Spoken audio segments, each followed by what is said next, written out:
Welcome to R5 TV news. Tirupati జిల్లా collector ఆదేశాల మేరకు స్వర్ణాంధ్ర స్వచ్ఛాంధ్ర కార్యక్రమంలో భాగంగా ఈ నెల 3వ శనివారం సింగిల్ యూజ్ ప్లాస్టిక్ పై ప్రజలకు వ్యాపారస్తులకు అవగాహన కల్పించాలని ఆదేశాలు జారీ చేశారు. అంబేద్కర్ భవనం నుండి అంబేద్కర్ విగ్రహం వరకు ర్యాలీ చేపట్టారు. సదరు ర్యాలీ నందు మున్సిపల్ మేనేజర్ ఎం ఊరుకుందమ్మ, మున్సిపల్ సిబ్బంది, సచివాలయం సిబ్బంది, మెప్మా సిబ్బంది పాల్గొన్నారు.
నెలలో 3వ శనివారం శానిటేషన్ పైన మనం ఒక ర్యాలీ నిర్వహించడం జరుగుతుంది. ముఖ్యంగా మన నాయకుపేట కమిషనర్ ఆదేశాల మేరకు మరియు రాష్ట్ర ప్రభుత్వం ఆదేశాల మేరకు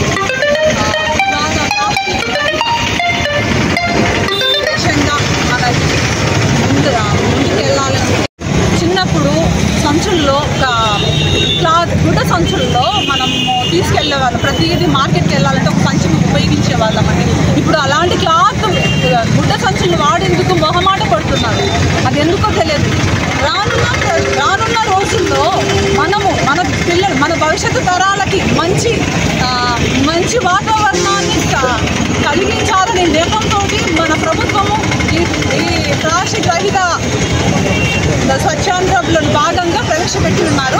ముఖ్యంగా ఏమంటే ప్లాస్టిక్ రహిత ఆంధ్రప్రదేశ్ తీర్చిదిద్దాలంటే మనలో ముఖ్యంగా ప్లాస్టిక్ కరగాలంటే కొన్ని వేల సంవత్సరాలు పడుతుంది. అదే పక్కన పెట్టేసి ఒక గుడ్డ సంచిని తీసుకొని ముందుకెళ్ళాలి. ఎందుకంటే పాత రోజుల్లో మన ఇంట్లో అమ్మమ్మని, తాతయ్యని, మన నాన్నగారిని అందరినీ చూసి ఉంటాము. ప్రతి ఒక్కరు సంచుల్లో తీసుకెళ్లేవాళ్ళు. అది ప్యాంటు, ఒక క్లాత్, ఏదో ఒకటి బ్లాంకెట్ కానీ ఏదో ఒక క్లాత్ మన ఇంట్లో వాళ్ళే తయారు చేసేవాళ్ళు. కాబట్టి మన భవిష్యత్తు తరాలు ఉజ్వలంగా ముందుకెళ్ళాలంటే మనందరిలో ముఖ్యంగా చైతన్యం అనేది రావాలి. ఆ చైతన్యం తీసుకొచ్చే భాగంలోనే ఈ విజన్ 2047లో భాగంగా ఆ టైం కంతా అందరిలో మార్పు వస్తుందని, స్వచ్ఛాంధ్ర స్వర్ణాంధ్ర ప్రోగ్రాము ప్రతి ఒక్కరిలో మార్పు చేకూరుతుందనే ఉద్దేశంతో మనం